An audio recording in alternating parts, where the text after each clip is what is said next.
Photographers, if you are not shooting with studio lights or artificial lights in events or in the studio, chances are you are missing out on hundreds, if not thousands of dollars every single month. The reason is, what are you going to do, like myself, if you live in somewhere like New York City where it gets cold, where people don't want to go outside, where they want to be in studios? What are you going to do when a client reaches out to you and they say, hey, Jordy, you did a great job at our in-home family session and we're going to book an event hall and we're going to need you to do the pictures for it, and you don't know how to put on a proper speed light? Well, in this video, I'm going to show you the behind the scenes of a follow-up call that I did with one of my students who took my lighting workshop. In this video, I covered some of the fundamentals that you're going to want to think about when you're shooting in spaces, so that way you can have an idea or a template or a starting point to get amazing event pictures. So if that excites you, I'm really excited to start this video, and stay tuned and I'll see you in the video, guys. And I will also share the document with you too afterwards. All right. Okay. All right. So this is tailored to you. Now, here are some assumptions that I made when making a document that I just want you to be aware of, right? So the baseline aperture that I based these situations off of was a baseline of f2.8, right? Because Okay. I know you have f2.8 lenses. I know that there are some situations where you may have a f1.8 lens or like maybe a f4, but in general, in low light situations, the f2.8 lens is pretty good to go. So what I did for each scenario, I'll just zoom out a little bit. These are the sections here. So low light, bright light, dimly lit, and sunny conditions, right? So the damn goal here in this is to kind of like give you like a quick reference guide, so that anytime you find yourself in one of these situations, you can reference the settings and you pretty much be able to start, and then eventually it will become muscle memory, and then you'll be able to Right. shoot much quicker in each of these situations, right? So the first scenario is a low light room, right? Now, to our eyes, this is how the low light room looks, but it tends to be darker for the camera, right? So Hmm. first up, we have aperture, so wide open 2.8. Um, Shutter speed here, 1 over 100. Um, Depending on how dark it is, I would start here or go up, because two things to think about is when you're in a low light situation, you're really trying to pull for as much light out of the environment as possible, which sometimes is a little bit difficult. So if it's a case, and I made reference to the party you were at with the dancer, right? If you Right. were to apply 1 over 100 seconds to a situation where somebody's moving, you are going to experience some blur, right? Now, to avoid that, this we can put a range for you, right? So a range could be somewhere like 1 over 100 seconds to 1 over 160 seconds. The reason being, if it's not too much movement, you will be pretty fine with 1 over 100. But if somebody's dancing and people are moving around, you always want to minimize the amount of shake, which is going to contribute to the overall sharpness of the image. Next, Okay. next setting, since it's going to be that dark, and I also based this assumption in mind because you have a Sony camera, the dynamic range is also good. So you can also start at 800 of a second, right?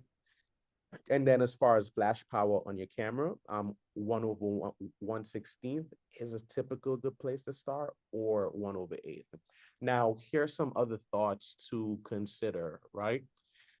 If you have the flash without any attachments onto it, you're now running the risk of dependent on the sealants, which I'll cover in the other part of this that we're gonna go through, right? But you now run the risk of depending on the and I don't want to say risk necessarily, but you now become dependent on the height of the ceilings, the distance to the walls, if there are any walls. But what if you Right. happen to be in a situation where you have no ceilings or walls? That's where, let me come through here. That's where uh, an attachment like this would come into play. So Mhm. this is one of my personal favorite attachments whenever I'm shooting events where I have no ceiling. So when I did a event last year for the Borough President's Office. It was on the annual Wingate Park concert. And this was the diffuser that I used because we're in the wide open park. There's no ceilings. And what this bounce card does is it takes the light and then throws it in front of you. And this attachment would be most valuable for you in your situation because you're gonna be able to, especially in the club, you typically don't want to like point the light directly on somebody because then it's gonna hurt their eyes. And then the lighting is not gonna be as soft. So this gives you a little bit of control. And the reason I suggested that a good starting place would be at like 1/116th power is because white surfaces are going to throw the light. Now, you can even test this with a piece of paper or a napkin or any white surface that you have. If you literally wrap it around your light and then you try to take a picture of a scene, you'll see the white surface in action. Because regardless of the size, whether big or small, the white surface is going to throw light wherever you point it. Does that make sense? Yeah. All right. Any questions on that situation? Nah, nah, that's straightforward. All right. Yep. Goal is to be straightforward, right? Now, brightly lit rooms. The interesting thing, and I grabbed this picture from a place that I actually shot at. So this room is one of the rooms at Leonardo's Palazzo in Queens, right? So we did an event there, and the room was fairly well lit. And what I like about rooms like this is they, even though they're lit up enough for the naked eye, but the flash is what allows you to bring out the best out of your pictures in this environment, right? So whenever I'm in situations like this, these events tend to be very dynamic. And by that, that means that there's a lot going on. People are talking, moving around, grabbing food, dancing, and moving around. And what I'm usually trying to do is to freeze the action where possible. So because it is now much brighter, that means my ISO, and remember, the aperture is going to be consistent throughout these examples, right? Now, the ISO, I'm not starting at such a very high ISO, depending on how brightly lit the room is. Now, some of the things that affect how brightly lit the room is the amount of lights that it has, one, the amount of light that's coming in through windows, and then if there's any other parties that may have lights. So that may be maybe they hired a DJ and that DJ happened to be like a high-end DJ that walks with their own lights for a stage. Maybe it's a group that's performing that has their own lights running around, or maybe you're working side by side with somebody that may have their own equipment. Those are some of the things that could affect this situation. So all in all, this recommendation here, 1/200 seconds, this recommendation, as I put here, is to balance the ambient light with the flash. What that means is that just like how we were in the studio and we realized that like the light on the ceiling, the ambient light, it wasn't affecting the situation. That's pretty much what you're doing here in this case. You're bringing up the shutter to a point where you could take control of the scene, right? Now, for this, since there's a lot more existing light, it is safe to start at 1/32 flash power because you don't need it to be extremely bright, nor do you need it to be extremely low either, because then you're not gonna So get. so in order of flash power, what's the lowest? So the lowest, as in the weakest, is 1/128, or some flashes go to 1/120, 256. 1/156? 256. Oops. 256. Okay. So remember, And like these are all fractions, right? So what 1/1 is a whole, half of that is, like half of the pie. And then mhm, as you keep cutting it up, so like 1/256 is like a very tiny amount of flash power. right. So like Okay. damn people who invented photography decided that fractions was a good way to go about this. So now a big recommendation that I cannot overstate in this is you want to have a diffuser on the flash, right? So the diffuser, what that's going to help with is, let's say that this was a completely dark ceiling, you almost have no chance of bouncing light on it, because once you throw the light up on the ceiling is going to eat up all the light. So you see like a ceiling like this is going to destroy your light, because it's made with black so that it could maintain. So even though the lighting is being thrown off of these objects here, so the little grill here, the little parts around the bar, and you have Right. all of these little lights that are scattered around, this main ceiling here is gonna kill any flash that's going up there. So that's why photos in the club tend to be a lot darker, because there's all these elements that are absorbing light, versus white rooms. White rooms are like a photographer's dream, because you're having the light being able to bounce around in a lot of areas, and then you get like a really crisp shot, right? And that brings us into a dimly lit room. And I chose this scenario because this is one that you may find yourself in, where you have a very dimly lit room with a very high ceiling with a lot of ground to cover.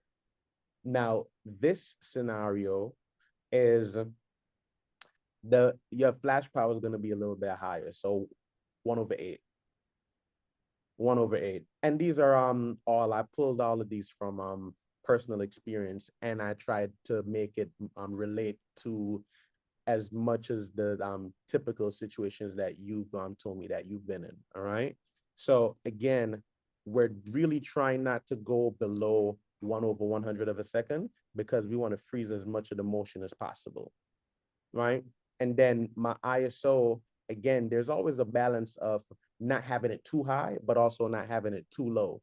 Because in a room like this, there's two things that you're battling with. One is very dimly lit. So this is a picture of Gotham City Hall, right? So Mhm. in a room like this, you're battling with two things. One, the ceiling is extremely high. Two, it's dimly lit. And then three, you may or may be in some close proximity situations. So in a case like this, you are almost certainly going to need a flash diffuser, right? So your flash diffusers could come in many different forms. The one that I showed you below is just one example of it. The brand is called Magmod. It's one that I use. It's one that Kevin uses, and a lot of photographers that I know utilize it, because it's just great quality stuff. And the diffuser, I'll pull up. I'll just pull it up for you just now so you can see it. But for this, you're definitely going to need to have two things. Like there's an approach that you can take with capturing the aesthetic of the room while lighting somebody up, and that is where you have a balance between like a almost low shutter speed, which is, so here's the order, right? Whenever you're taking pictures of a scene, you want to expose for the background or the ambient light first. So you expose for the ambient light, and then Right. and then you add in the flash afterwards. So once you get the look of the background that you want, your flash power comes in as what we call it fill light. And I actually think I will write that down for you right now, right? Steps, because I think that would be good for you. Steps to capture ambient light and light up your subject. All right, so I'll write that down for you. So step 1, expose for the background. Step 2, add the subject. Step 3, set flash power to 1/8. Step 4, start with ISO at 640. And then step 5, test the shot, right? So I just added this part in for you because I think that this part is good, because some of what's cool about venues like this is they always have very nice decor. And the part about capturing the environment is you don't want to wash it out with the flash, but you also don't Right. want to drown your subject in as well too. And I personally, I love the aesthetic of a very nice moody atmosphere with somebody being present in the shot in a way where it kind of balances both, because it has a very nice artistic feel to it. All right. And then our last situation is sunny conditions, right? So this is natural light, right? So let's assume that you're shooting at f 2.8 outdoors. You're gonna probably start with your shutter speed at 1/1000 of a second, and your ISO is gonna be at 100. Anytime you're shooting in any natural light condition, you do not want your ISO to be over 100, because you're going to be adding in extra light sensitivity that you don't need, right? So Mm-hmm. remember, your ISO, the whole purpose of it is to increase your camera's sensitivity to the light. So what's literally happening with your ISO is when your camera processes the light that's coming in, your ISO tells the camera, hey, this situation looks a little bit dark, so I'm gonna add this amount of light to it. So ISO 200 is gonna add, I don't know what the technical measurement behind it is, but it's saying to the camera something like, hey, so I see that you are requesting me to add more light into it, so I'm gonna add more light into the scene regardless of how it looks. And the more you bring that up, the more you're telling your camera, hey, no matter which picture is going to be coming into the factory, we're going to add more light to it. So it's kind of like a final touch before it gets out of the factory, right? So ISO 100. If your camera is able to go lower than 100, I would definitely go lower than 100 too. The reason being is that you're going to be able to pull more quality out of the shot. And the less sensitive your camera is to light, it also saves more battery. Right? Now, here are some things that may come into play when you're outdoors. You may have shadows, which you can mitigate that with a reflector. And then depending on where you're shooting, you may need something like a reflector, not a reflector, sorry. Have you ever used an ND filter or a polarizing filter before? I have, Okay, do you? where it darkens it a little bit, Hmm? where it darkens the light coming in. Yeah. Hmm. I just have to remember to take it off, because sometimes I'll be in a dark room and Yeah. then it changes everything. And I'm like, what the fuck? Okay, cool, right? So ND filters and polarizing filters are really great. So let's say you're gonna be shooting outdoors and you're gonna be having some of your drinks on, say, like by a stairs with like buildings in the background, right? That's a situation where you'll be able to use a polarizing or an ND filter. And I have descriptions down below just in case you needed a recommendation to any of these. And these I linked these through my Amazon affiliate account.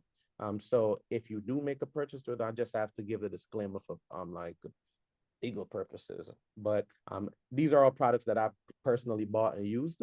So I wrote descriptions there just in case you may need them. So the ND filter, what that does is it reduces the total amount of light that's entering the lens without you having to change any of your settings. It's really great when you're trying to get the entire dynamic range of a scene, because there are times with how the cameras work is your camera can only really expose for one thing at a time. So you're either exposing for the background or the foreground, but typically it's hard to expose for both. And that's where the ND filter comes into place. They also have what they call variable ND filters.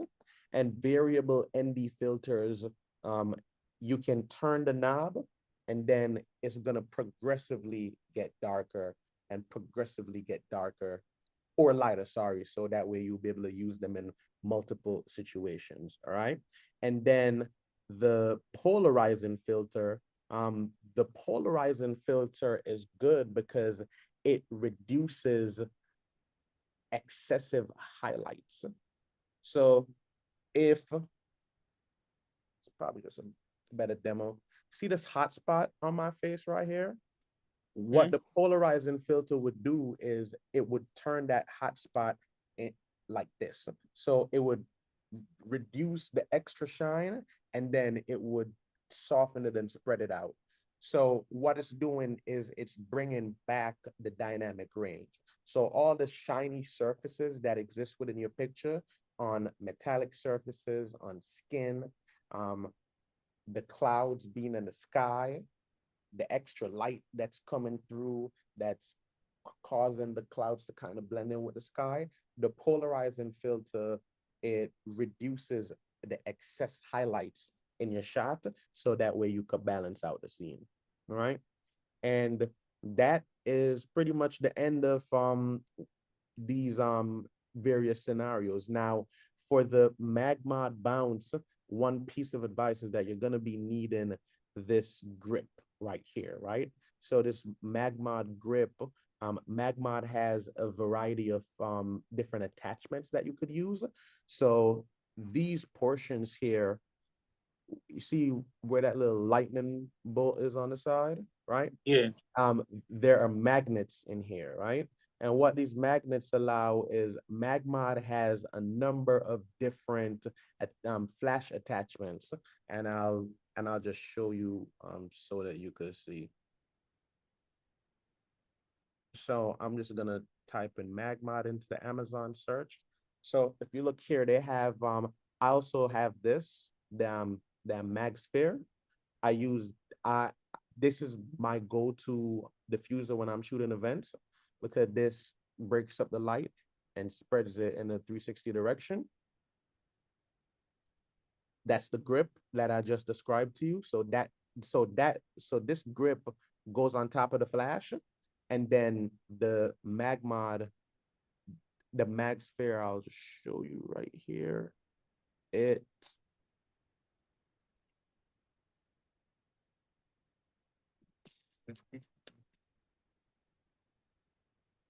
all right. So you're just gonna see all they're gonna do is just pop it on top. See? Right. You see how she just like threw it on top? Mm-hmm. That's how it works. So that that just see, boom. So right there, that shiny piece that you see right there, that's the magnet in it. So they're all meant to just like throw on top of each other. And I personally like how convenient everything is pretty much, you know. So those are some of the tools that I use in my event photography, and they're pretty consistent. They work pretty well. this Mag Pro speed ring, never used it before, so I won't talk about it. Right. These gels, I have heard about them and what these pretty much do. Like these go on top of your mag sphere as well, and they add color to your shots. So while you're out at events, you could also add different colors to different scenery as well too. You know, because flash trigger, your flash trigger also syncs up with your speed light as well too. All right. Right. So that is pretty much the general overview that I have for you here. I'm going to share this document with you so that way you'll Oh, be able to access yep. it as well, and you can have it for yourself as a reference. So any questions or anything or any Now questions about this anything in was general? really